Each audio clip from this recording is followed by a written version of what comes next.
घंटा शंख धूम अति डारी, हार गया अब जाम। नाली पार चढ़ी सुरत बिरहन, बसी तुर्कटी ग्राम। देखो स्वामी जी महाराज हमें समझा रहे हैं कि कितनी कितनी बड़ी बातें बता रहे हैं। घंटा शंख और धूम अति डारी, हार गया अब जाम। यानी कि वो जम यानी कि यमराज भी हार गया। कैसे हार गया? जब हमने अपने अंतर में उस घंटे की आवाज सुनी, शंख की आवाज सुनी और वो धूम जो शब्द धुन की है वो सुनी, तो भाई जब ये चीजें हम सुनते हैं, इनके साथ हमारी सूरत जुड़ जाती है और त्रिकुटी पर जो हमारा असली ग्राम बस जाता है, कहते हैं तब हमें जीवन की सच्चाई का सार पता चलता है। भाई कुछ पाने के लिए बहुत मेहनत करनी पड़ती है। स्वामी जी महाराज के बारे में कितना जानते हो? उनकी अक्सर बानियां सुनते हो? कभी स्वामी जी महाराज के बारे में जानने की कोशिश की है? उन्होंने सुरत शब्द के योग के लिए कितनी मेहनत की? कहते हैं आप करीब 15 वर्ष तक अपने मकान की एक कोठरी में रहे और उस मकान में 15 वर्ष तक उन्होंने सुरत शब्द का अभ्यास किया, तब जाकर वो यहां तक पहुंचे जो उन्होंने दुनिया को बताया कि सुरत शब्द का योग हमारे लिए कितना महत्वपूर्ण है। आज हमारे पास सब कुछ है, सोशल मीडिया है, घर में इलेक्ट्रॉनिक उपकरण है, फिर भी हम 15-20 दिन, एक महीना एक घर के अंदर नहीं रह सकते। भाई उन्होंने 15 वर्ष तक यह अभ्यास किया है। सोचो कितनी कड़ी मेहनत की होगी। हम सभी चाहते हैं कि हमें ये घंटे की, शंख की ये नाद सुनाई दें, लेकिन हम लोग मेहनत करना नहीं चाहते। सोचते हैं 10-15 मिनट में ही हमारा काम बन जाए और हमें कुछ भी ना करना पड़े। भाई इसके लिए लोग सारा जीवन दे देते हैं, तब भी कम रहता है। यदि चाहते हो कि कुछ बड़ा करूं परमार्थ के मार्ग पर, वैसे आप कुछ भी करते रहो वो सब यहीं रह जाएगा। परमार्थ के मार्ग पर कुछ बड़ा करने के लिए, या मैं ये कहूंगा सुरत शब्द के योग के अभ्यास के लिए हमें 3 चीजों की दरकार है। 3 चीजों की। वो कौन सी 3 चीजें हैं? सबसे पहले गुरु की, दूसरी नाम की और तीसरी सत्संग की। अब ये तीनों चीजें ही पूरी होनी चाहिए, अधूरी नहीं। गुरु हो तो पूरा हो, यानी कि भेदी हो। नाम हो तो नाम भी पूरा हो, यानी कि धुनात्मक हो। सत्संग हो तो वो भी पूरा और सच्चा हो, जिसमें केवल शब्द की चर्चा की जाए, जहां पर शब्द के साथ कैसे जोड़ा जाता है वो समझाया जाए। यदि प्रीचर खुद वहां तक पहुंचा हुआ है तो अच्छी बात है, यदि नहीं पहुंचा हुआ है तो कोई लाग लपेट ना रखे, बोले ये बानी फला फला संत महात्मा की है और उन्होंने इस तरह से सुरत शब्द का योग समझाया है। इस तरह पता चल जाएगा कि अमुक जो संत महात्मा की वाणी ली गई है वो वाकई में पहुंचे हुए हैं। तो हमें अपने जीवन को पर उसी पथ पर अग्रसर करना चाहिए। आज दुनिया में गुरु की कमी नहीं है। हर चौथी कॉलोनी में एक गुरु मिल जाते हैं और अपने आप को पूरा बताते हैं। इसी तरह आज दुनिया में नाम की भी कोई कमी नहीं है। अनेकों नाम परमात्मा के लोग बताते हैं और सत्संग भी हर जगह होते हैं। अब आप खुद से तय कर पाओगे कि कौन सा पूरा है और कौन सा अधूरा। इसमें तो गुरु ही सार्थक बने, परमात्मा ही हमारी राह के मार्ग को प्रशस्त करें, तभी हम ये सब पा सकते हैं, वैसे नहीं। चलो शब्द की बात कर लेते हैं। संत कहते हैं ये जो शब्द है वो रोग और शोक से रहित है। ये शब्द सबके भीतर मन रूप में निवास करता है, हृदय में निवास करता है। कहते हैं सभी देवी देवता भी इसी शब्द की आराधना करते हैं और सभी की उत्पत्ति इसी शब्द से हुई है। ये शब्द सभी को मनोवांछित फल देने वाला है। ये शब्द ही कर्मों के जंजालों से छुड़ाने वाला है। शब्द के साथ जुड़ने से सभी व्याधियां अपने आप खत्म हो जाती हैं। इसीलिए बड़े बड़े संत महात्मा प्रातः काल और शाम रोज इसकी वंदना करते हैं, इसके साथ जुड़ने का अभ्यास करते हैं। तो हमारा भाग्य उदय है और हमें ये तीनों चीज मिल गई हैं, यानी पूरा गुरु भी मिल गया है, पूरा नाम भी मिल गया है और हमें सुनने के लिए पूरा सत्संग मिलता है, यानी सच्चा सत्संग मिलता है। तो फिर हम आगे चले, कैसे आगे चलना है, कैसे आगे बढ़ना है, अब इसी पे चर्चा कर रहा हूं। बहुत ध्यान से सुनने की आवश्यकता है। हमें यह अभ्यास इस तरह का बनाना है कि हम 5 रूहानी मंडलों को पार करें और वहां तक पहुंचे जहां को बोलते हैं सचखंड। अब वो 5 रूहानी मंडल, इन्हें कैसे कैसे कहा जाता है ये समझें। पहला रूहानी मंडल है सहज दल कवल, दूसरा है त्रिकुटी, तीसरा है दसम द्वार, चौथा भंवर गुफा और 5वां जहां पहुंचना है सचखंड। अच्छा, इसके पार भी है, लेकिन इसके पार तो जब समझोगे, पहले ये समझ लो।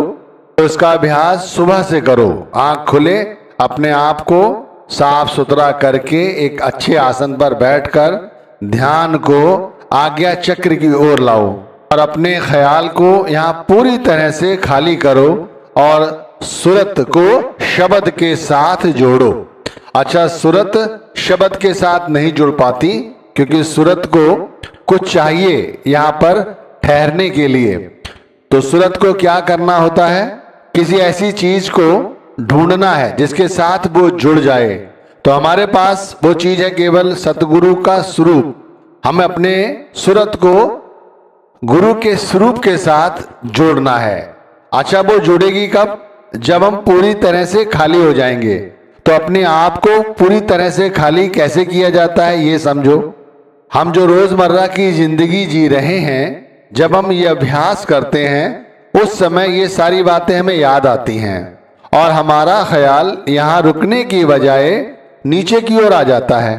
तो हमें क्या करते हैं, हम गुरु के स्वरूप के साथ अपने ख्याल को जोड़ने की कोशिश करते हैं। अच्छा, ये कोशिश भी हमारी जाया हो जाती है और हमारा ख्याल नीचे आ जाता है। इसलिए नीचे आ जाता है क्योंकि हमारा ख्याल गुरु के स्वरूप के साथ पूरी तरह से नहीं जुड़ पाता। शुरुआत कैसे करते हैं, बहुत से लोग करते हैं कि गुरु की चेतन आंखों का ध्यान करते हैं। यदि फिर भी ध्यान नहीं उनका गुरु की चेतन आंखों के साथ जुड़ता तो फिर वो गुरु के ललाट के साथ अपने ख्याल को जोड़ते हैं। कहते हैं ना, गुरु का निरख आंख और माथा। जब भी ये ख्याल नहीं रुकता तो फिर क्या करना चाहिए, करना नहीं है, हमें मेहनत करनी है भाई। हमें हर हाल में अपनी सूरत को यहाँ पर रोकना है। ना गुरु की चेतन आंखों के साथ हमारा ख्याल जुड़ पा रहा है, ना ही गुरु के ललाट यानी कि स्वरूप के साथ हमारा ख्याल जुड़ रहा है। तो फिर क्या करें, तो भाई याद करो, गुरु सत्संग करते हैं तो वो किस तरह से बोलते हैं, उनकी बोली का ध्यान करो। वो जो कहते हैं उन बोली को ध्यान में लाओ, जो समझाते हैं वो लाओ। इस तरह से अपने ख्याल को गुरु के स्वरूप के साथ जोड़ो। अगर अभी भी आपका ख्याल गुरु के स्वरूप के साथ नहीं जुड़ रहा है तो फिर और कोशिश करो। जब पहली दफा गुरु को देखा था उस समय यदि याद है अच्छी तरह से तो वो वेला याद करो और गुरु के स्वरूप को याद करते हुए यहाँ रुकने की कोशिश करो। तब भी यदि ध्यान ना रुके तो जब गुरु ने नामदान दिया था उस समय गुरु के जो दर्शन हुए थे उस वक्त को याद करके गुरु के स्वरूप के साथ रुकने की कोशिश करो। यदि तब भी मन नहीं रुक रहा है और नीचे की ओर आ रहा है तो जो गुरु सत्संग फरमा रहे हैं ये याद करते हुए गुरु के स्वरूप को देखो।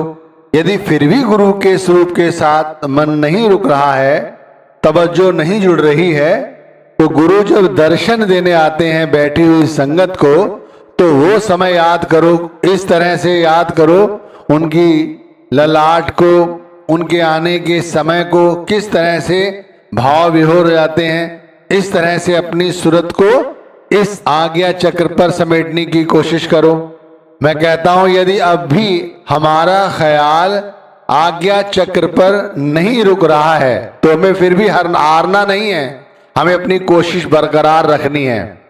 तो फिर हमें क्या करना है, अपने ध्यान को अपनी श्वासों के साथ जोड़ो। जो हमारी श्वास अंदर से बाहर आ रही है, बाहर से अंदर जा रही है, उसे बड़े धैर्य के साथ ध्यान में जोड़ो कि वो कैसे जा रही है और कैसे बाहर आ रही है। इसे बड़े प्रेम प्यार के साथ देखो। यदि उसके बाद भी हमारा ख्याल यहाँ नहीं ठहर रहा है सुषुम्ना नाड़ी पर, तब भी हमें नहीं रुकना है, हमें और आगे बढ़ना है। तो फिर अपने अंतर में गुरु प्रेम को बढ़ाओ, भाव लाओ गुरु प्रेम के। कैसे कि गुरु हमारा सच्चा साथी है और कोई नहीं, सारा संसार केवल मिथ्या है, ये सब जानते हैं। अगर विचार करके देखोगे तो पाओगे घर के कई सदस्य या जानकारी के कई लोग यहाँ से चले गए, उनका कोई भी परिचित उनकी कोई सहायता नहीं कर सका। इसी तरह अपने अंदर ये भाव लाओ कि हमारे सच्चे साथी हमारे गुरु हैं। इस तरह से प्रेम पैदा करो और गुरु किस तरह से हमारे लिए सच्चा साथ निभा रहे हैं। इतनी आयु हो गई है, उसके बाद भी देख लो किस तरह से हमारे लिए सत्संग करते हैं, दर्शन देते हैं और हमारे कल्याण की हितकारी बातें करते हैं और हमारे कष्ट स्वयं सहते हैं, हमें कष्टों से बचाते हैं। इस तरह से अपने अंदर भाव लाओ और अपनी आंखों से गुरु प्रेम को बहने दो। इस तरह से प्रेम जब बहेगा अंतर में, जब गुरु प्रेम पैदा होगा, फिर देखो अभी जैसे इतनी सारी बात कही कि गुरु का स्वरूप के साथ हमारा ख्याल नहीं जुड़ता, फिर हमारा ख्याल इन्हीं में से किसी एक जरिए के साथ नहीं, मैं तो कहता हूं कई जरियों के साथ हमारा ख्याल इस जगह रुक जाता है। हमें अपने ख्याल को इस जगह रोकना है किसी भी हालत में, यही तो करना है। यदि ये काम हमारा हो गया तो बाकी सारे कार्य अपने आप होते चले जाएंगे। वे कैसे होते चले जाएंगे? जैसे अभी हम चौकड़ी मारकर बैठते हैं और हमारा ख्याल बहिर्मुखी हो जाता है, फिर हमारा ख्याल बहिर्मुखी नहीं होगा।